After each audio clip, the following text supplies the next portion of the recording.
प्रिय दोस्तों, विक्रम और बेताल से जुड़ी कहानियों में आपका स्वागत है। बेताल ने विक्रम को कहानी सुनाना शुरू किया। काशी में प्रताप मुकुट नाम का राजा राज्य करता था। उसके वृज मुकुट नाम का एक बेटा था। एक दिन राजकुमार दीवान के लड़के के साथ शिकार खेलने जंगल में गया। घूमते घूमते उन्हें एक तालाब मिला। उसके पानी में कमल खिले थे और हंस किलोल कर रहे थे। किनारों पर घने पेड़ थे जिन पर पक्षी चहचहा रहे थे। दोनों मित्र वहां रुक गए और तालाब के पानी में हाथ मुंह धोकर ऊपर महादेव के मंदिर पर गए। घोड़ों को उन्होंने मंदिर के बाहर ही बांध दिया। वह मंदिर में दर्शन करके बाहर आए तो क्या देखते हैं कि तालाब के किनारे राजकुमारी अपनी सहेलियों के साथ स्नान करने आई है। दीवान का लड़का तो वहीं एक पेड़ के नीचे बैठा रहा, पर राजकुमार से रहा नहीं गया। वह आगे बढ़ा। राजकुमारी ने उसकी ओर देखा तो वह उससे देखता ही रह गया। राजकुमारी भी उसी की तरफ देखते जा रही थी।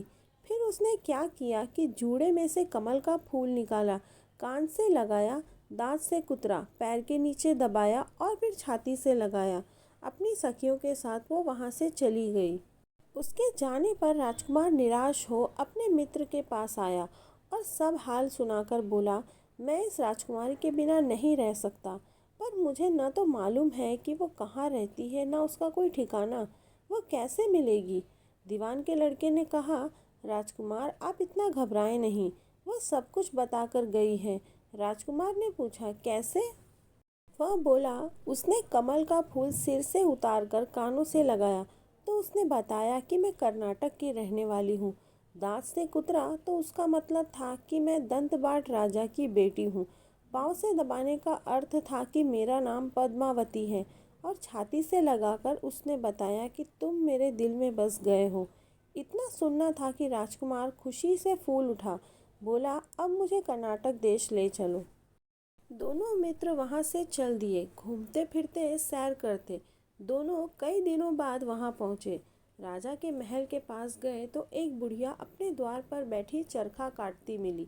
उसके पास जाकर दोनों घोड़े से उतर पड़े और बोले, माई हम सौदागर हैं, हमारा सामान पीछे आ रहा है, हमें रहने की थोड़ी जगह दे दो।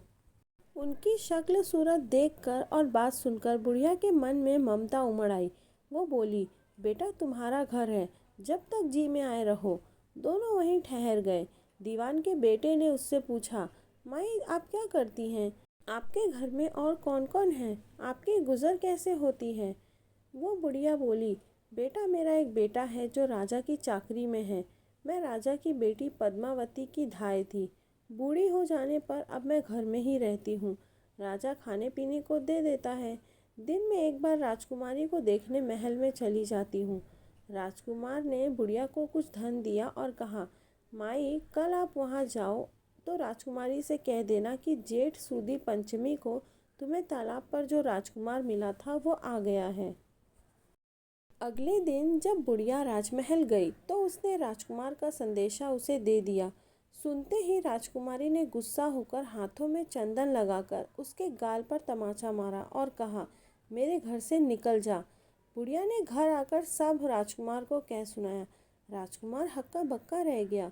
तब उसके मित्र ने कहा, राजकुमार आप घबराएं नहीं, उनकी बातों को समझें।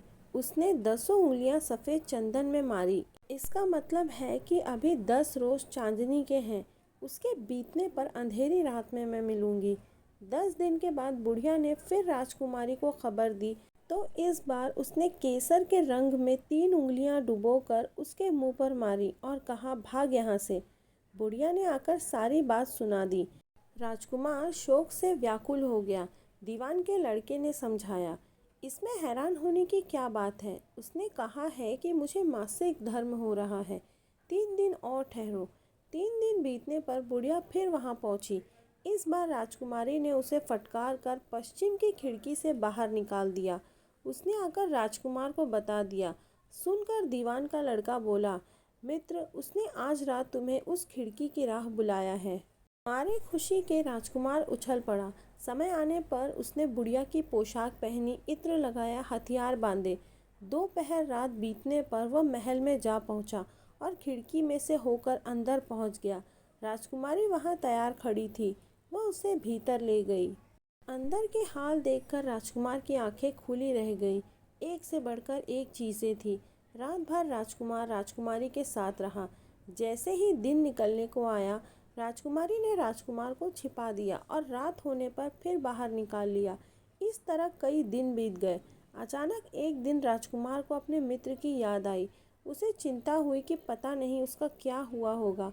उदास देखकर राजकुमारी ने राजकुमार से पूछा, तो उसने सब बता दिया। बोला, वो मेरा बहुत प्यारा दोस्त है और बहुत चतुर भी। उसकी होशियारी से ही तुम मुझे मिल पाई हो। राजकुमारी ने कहा, मैं उसके लिए बढ़िया बढ़िया भोजन बनवाती हूँ। तुम उसे खिलाकर तसल्ली देकर लौट आना। खाना साथ लेकर राजकुमार अपने मित्र के पास पहुँचा। वे महीने भर से मिले नहीं थे। राजकुमार ने मिलने पर सारा हाल सुनाकर कहा कि राजकुमारी को मैंने तुम्हारी चतुराई की सारी बातें बता दी, तभी उसने ये भोजन बनाकर भेजा है। दीवान का लड़का सोच में पड़ गया। उसने कहा, यह तुमने अच्छा नहीं किया। राजकुमारी समझ गई कि जब तक मैं हूँ वह तुम्हें अपने बस में नहीं रख सकती, इसलिए उसने इस खाने में जहर मिलाकर भेजा है। यह कहकर दीवान के लड़के ने थाली में से एक लड्डू उठाकर कुत्ते के आगे डाल दिया। खाते ही कुत्ता मर गया। राजकुमार को बड़ा बुरा लगा। उसने कहा, ऐसी स्त्री से भगवान बचाए, अब मैं उसके पास नहीं जाऊंगा। दीवान का बेटा बोला, नहीं, अब ऐसा उपाय करना चाहिए जिससे हम उसे घर ले चले। आज रात को तुम वहां जाओ। जब राजकुमारी सो जाए तो उसकी बाई जांघ पर त्रिशूल का निशान बनाकर उसके गहने लेकर चले आना। राजकुमार ने ऐसा ही किया। उसके आने पर दीवान का बेटा उसे साथ ले योगी का भेष बना मरघट में जा बैठा और राजकुमार से कहा कि तुम ये गहने लेकर बाजार में बेच आओ। कोई पकड़े तो कह देना कि मेरे गुरु के पास चलो, उसे यहाँ ले आना। राजकुमार गहने लेकर शहर गया और महल के पास एक सुनार को दिखाया। देखते ही सुनार ने पहचान लिया और कोतवाल के पास ले गया। कोतवाल ने पूछा तो उसने कह दिया, ये मेरे गुरु ने मुझे दिए हैं। गुरु को भी पकड़वा लिया गया। सब राजा के सामने पहुँचे। राजा ने पूछा, योगी महाराज, ये गहने आपको कहाँ से मिले? योगी बने दीवान के बेटे ने कहा, महाराज, मैं मसान में काली चौदस को डाकिनी मंत्र सिद्ध कर रहा था कि डाकिनी आई। मैंने उसके गहने उतार लिए और उसकी बाईं जांघ में त्रिशूल का निशान बना दिया। इतना सुनकर राजा महल में गया और उसने रानी से कहा कि पद्मावती की बाईं जांघ पर देखो कि त्रिशूल का निशान तो नहीं है। रानी ने देखा तो वो निशान वहीं था। राजा को बड़ा दुख हुआ। बाहर आकर वह योगी को एक और ले जाकर बोला, महाराज, धर्मशास्त्र में ऐसी स्त्रियों के लिए क्या दंड है? योगी ने जवाब दिया, राजन, ब्राह्मण, गऊ, स्त्री, लड़का और अपने आश्रय में रहने वाले से कोई खोटा काम हो जाए तो उसे देश निकाला दे देना चाहिए। यह सुनकर राजा ने पद्मावती को डोली में बिठाकर जंगल में छुड़वा दिया। राजकुमार और दीवान का बेटा तो इसी ताक में थे। राजकुमारी को अकेली पाकर साथ लेकर वो अपने नगर में लौट आए और आनंद से रहने लगे। इतनी बात सुनकर बेताल बोला, राजन, यह बताओ कि यह पाप किसको लगा है? विक्रम ने कहा, पाप तो राजा को लगा। दीवान के बेटे ने अपने स्वामी का काम किया। कोतवाल ने राजा का कहना माना और राजकुमार ने अपना मनोरथ सिद्ध किया। राजा ने पाप किया जो बिना सोच विचारे उसे देश निकाला दे दिया। राजा का इतना कहना था कि बेताल फिर उसी पेड़ पर जा लटका। राजा वापस गया और बेताल को लेकर फिर चल दिया। बेताल बोला, राजन सुनो, एक और कहानी सुनाता हूँ।